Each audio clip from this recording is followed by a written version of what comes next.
What is up, you guys? Welcome back to the channel. Today, we're talking about and going over the controversial comments that Mr. Stephen A. Smith said about the best player in the game, Shohei Ohtani. So, without further ado, let's get into it. Alright, so if you guys don't know already, First Take is a show on ESPN, and they decided to talk about Shohei Ohtani's impact on the sport of baseball, in which Stephen A. Smith comments on Ohtani got him in a lot of heat, a lot of backlash, a lot of Twitter rampages going on. Everybody was ticked off about what he said about Shohei Ohtani. Some of the things he said was in reference to his inability to speak English well and other stuff. We'll get into that. But first, I kind of want to, in a way, go on the defense for Smith and say not at all did Mr. Smith diss Ohtani when it comes to his performance on the field. When I look at Ohtani, he is big time. Babe Ruth, 33 home runs, batting 279, got a 4-on-1 record with a 3.79 ERA as a pitcher. This brother is special. Make no mistake about it. So I just want to, make that clear that Stephen A. Smith does in fact recognize Shohei Ohtani's greatness on the field, and he recognizes how good this guy has been doing this season on both sides of the ball, and recognizes the difficulty of pitching and hitting at the major league level. So let's get into what actually happened on First Take a couple days ago. So they started off the segment by having Molly, the female on there, ask Smith, quote, "Is this good for baseball that Ohtani is the top attraction?" Is this good for Major League Baseball that Ohtani is the top attraction? Smith's response, "Not to me." Not to me. Now, in my opinion, I totally 110% disagree with Smith when he says that, quote, Ohtani is bad for baseball.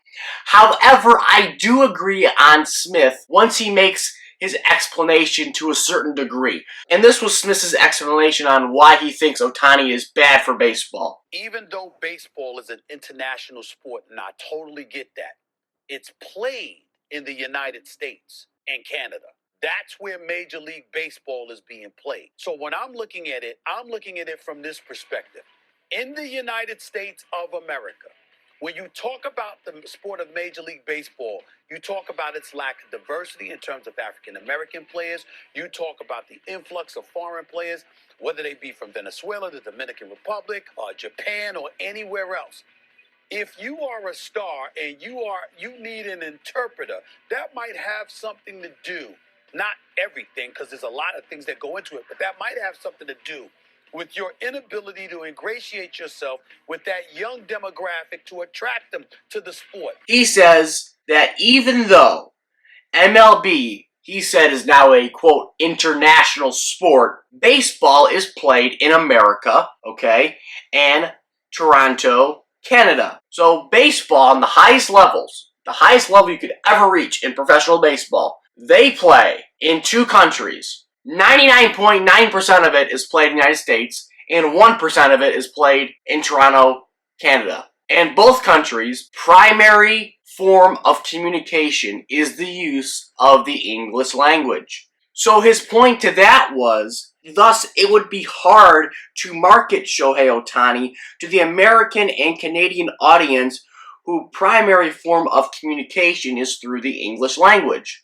So I think Stephen A's point in that regard is 100% correct. Baseball is an international game when it comes to people playing, but maybe not people watching so much. And for me, in someone who has met foreign players who do not speak English that well in Miguel Cabrera, and someone who has also met American-born players who do speak English very well, such as Justin Verlander, Alex Avila, and Justin Upton. For me, my experience and encounters with the American-born players was more memorable and more fun. Why? Well, because I could communicate with the American players and have an actual conversation with them. There was no language barrier between us. There was no communication barrier between us. However, the lack of communication between, let's say, me and Miguel Cabrera did not hinder my love towards him as a Major League Baseball player. But you know what did hinder that relationship and my love towards Miguel Cabrera as a fan? The fact that now Miguel Cabrera sucks. The fact that Miguel Cabrera is not a good baseball player. It had nothing to do with the fact that he could not speak English well. And my encounters with him weren't as memorable and natural as they were with me meeting, let's say, Justin Verlander, who can speak very good English. So the language should not destroy a relationship or a love between a fan and a player. What's going to destroy that is a player's performance on the field. It's simple as that. Now, after Smith's explanation, Max Kellerman goes on to say that, quote, baseball needs to embrace their history because your baseball are not going to win the battle of popularity with the NBA and the NFL. So you know what baseball can do other than try to get more exciting? You're going to lose that competition for the NFL and the NBA. You can embrace your history. Now, to me, that statement by Max Kellerman is a bunch of bullshit. Because all baseball does is bring up their history. On every single baseball telecast, the broadcasters and the people in the graphics department always show past stats from either current players, former players, or deceased players. All they do is make comparisons from past days, months, years, and decades. So that point was total bullshit by Max Kellerman, talking about what baseball needs to do to grow the popularity. And, you know, they should focus on their history more because they're never going to reach the popularity of NFL and the NBA. That's bullshit. But you know what they can do to grow the popularity? But you know what ESPN can do to grow the popularity?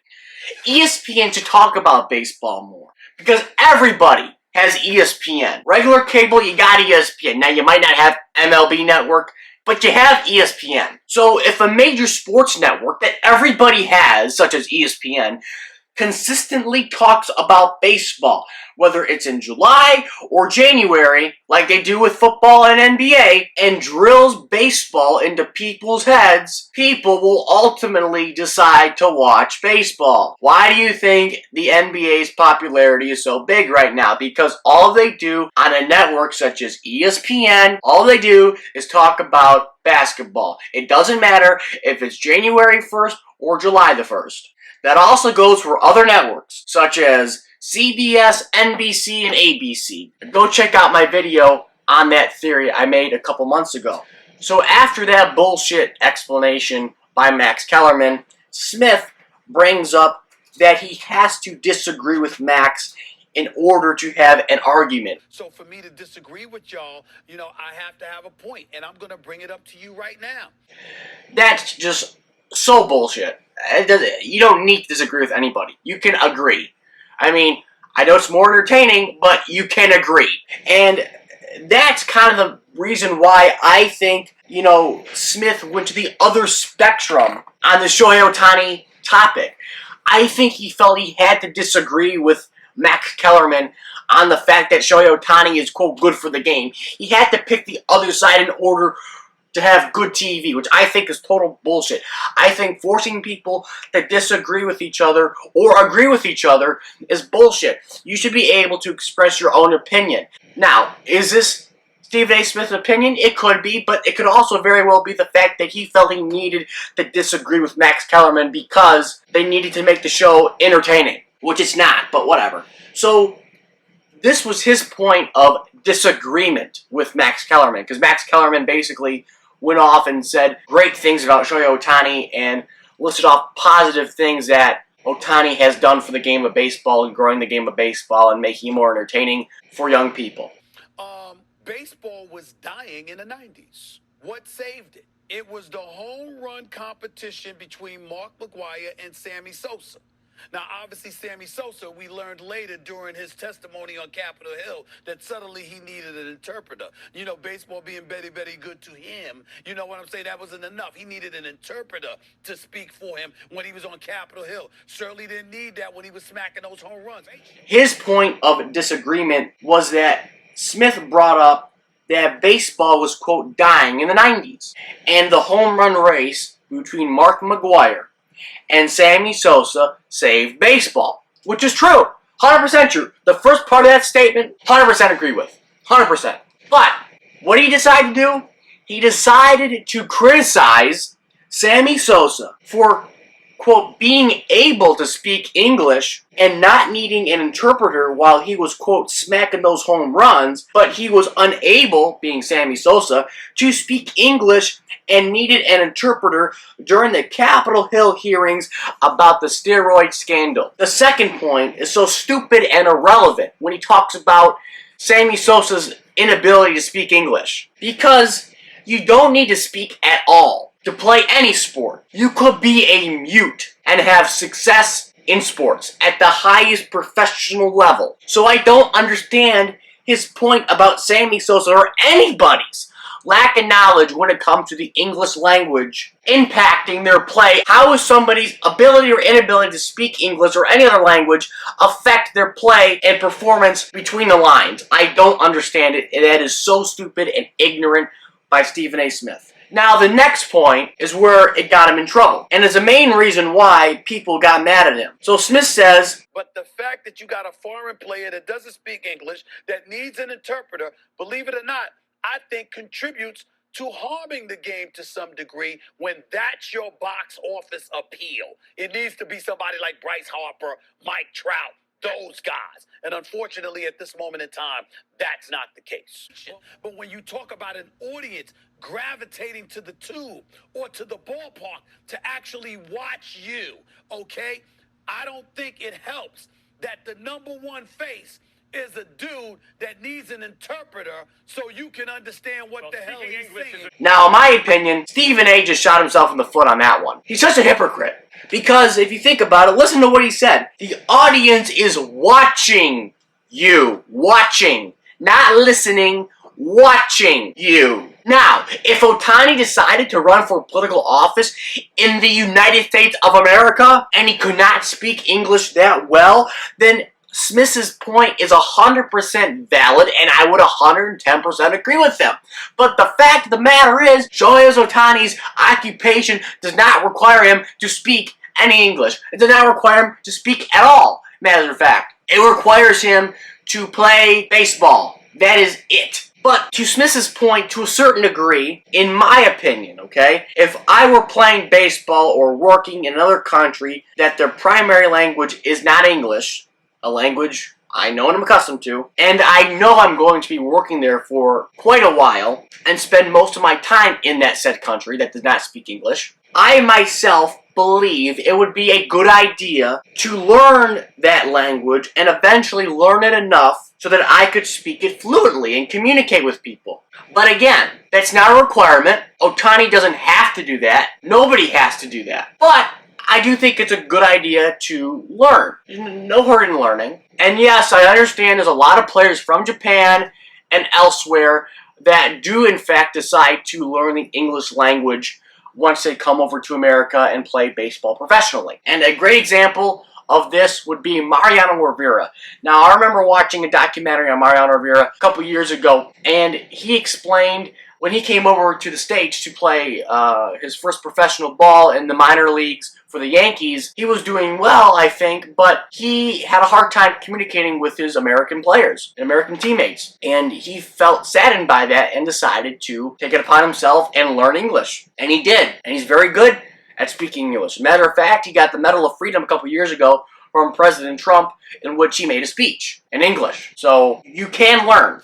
So after that bombshell of a quote by Smith, Max Kellerman agrees that yes, in fact, it would be helpful for Ohtani to learn English. If your point is he's got to learn English, I agree with that. Which again, I agree with. It would be helpful. But Smith again shoots himself in the foot when he admits that, quote, if this was Mike Trout or Bryce Harper, who speaks English, they, first take, might talk baseball 5 days a week. And that is total bullshit. Yeah. Well, but the point is this, Max. If this was Bryce Harper, what would we be doing?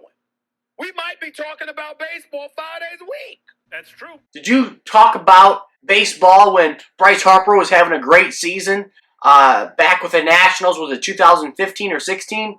Did you talk about that every day? No, you didn't. So in my mind, this is Max Kellerman and Stephen A. Smith publicly admitting that they will not talk about baseball because its best player, Ohtani, does not speak English. And to me, that's pretty racist. Am I wrong?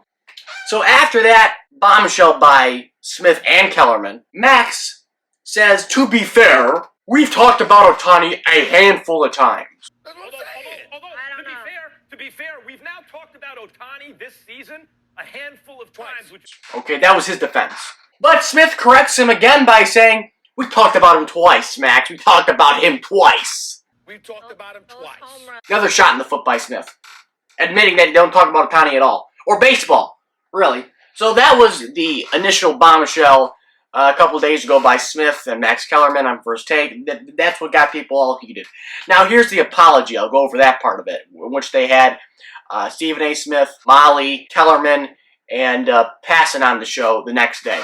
Let me be the first to stand up and say that I want to express my sincere apologies to the Asian community and the Asian American community. And the reality of the situation is that you have Asians and Asian Americans out there that obviously were very, very offended by what I had to say yesterday. And I just want to look into the camera and extend my sincere apologies. That was not my intent at all. I was wrong, period. It was me. I said it. And the reality is that I was completely clueless on Twitter, but I also want to extend personal apology to Ohtani himself. Because going into the home run derby last night and having to deal with all of these headlines that I created, I certainly didn't intend for that to be the case either. So I certainly owe him an apology. I want to apologize to him. So, real quick, you saw that apology. I think his apology was mediocre, disgusting, and scripted. 100%. Now I want to go over the Jeff Passan comments. So with Jeff Passan on the show, Passan decides to explain the story of Ohtani. I feel like I have to tell a story here about Shohei Ohtani. The fact that he had to leave his country. Shohei Ohtani came to this country at 23 years old. He left behind his family, he left behind his culture, he left behind his country. And the fact that ESPN, baseball, and America should embrace Ohtani and not traffic in ignorance. And he is the sort of person who this show and who this network and who this country should embrace. We are not the ones who should be trafficking in ignorance. That was a good quote. That was a good quote. Love that. He also adds that in spite of all the odds being against Ohtani, he has achieved greatness in a country in which he is not accustomed to speaking their language, English. And you know what he's done? He has reached that greatness. And he's done so without speaking English publicly. Which is another fact by Passan. Then he brings up the point that Smith and Max Kellerman admitted they only talked about Ohtani twice and then asked why. We talked about yesterday, on this show, address Shohei Ohtani only twice. Why? Look at what he's doing. That's what we should be asking ourselves. It's not that Shohei Ohtani doesn't speak English publicly and that people don't embrace him. It's that if people don't embrace him because he doesn't speak English publicly, they're the problem. So he confronted both Max and Smith, the fact they never talk about Ohtani.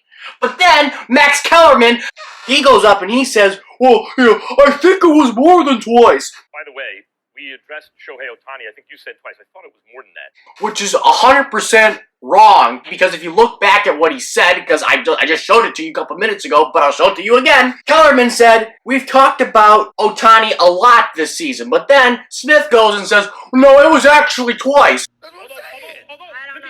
To be fair, we've now talked about Ohtani this season a handful of times. We've talked about him twice. So Smith ends up correcting Kellerman and saying, no, we only talked about him twice. And then when Passan confronts them both on that, Kellerman decides, well, I think it was more than twice. By the way, we addressed Shohei Ohtani, I think you said twice. I thought it was more than that. No, it wasn't, because your buddy and stupid Smith decide to throw your ass under the bus and confront your ass and say, no, it was just twice. It was twice, Max. It was twice. So that's bullshit. So then Passan ended the segment by putting the nail in the coffin of Smith by saying, quote, we don't watch baseball players for the words they say. We watch them for the things they do. We don't watch them for the words they say. We watch them for the things they do. That was a good one. I like that last one. That was the bombshell. That was the atomic nuclear bomb that needed to be dropped on Stephen A's bald, stupid ass head. Alrighty, guys. That's all I got for today's video. Like, comment, and subscribe. It is free. Tell your friends about these videos and my channel if you enjoyed. And as always, I'll catch you later.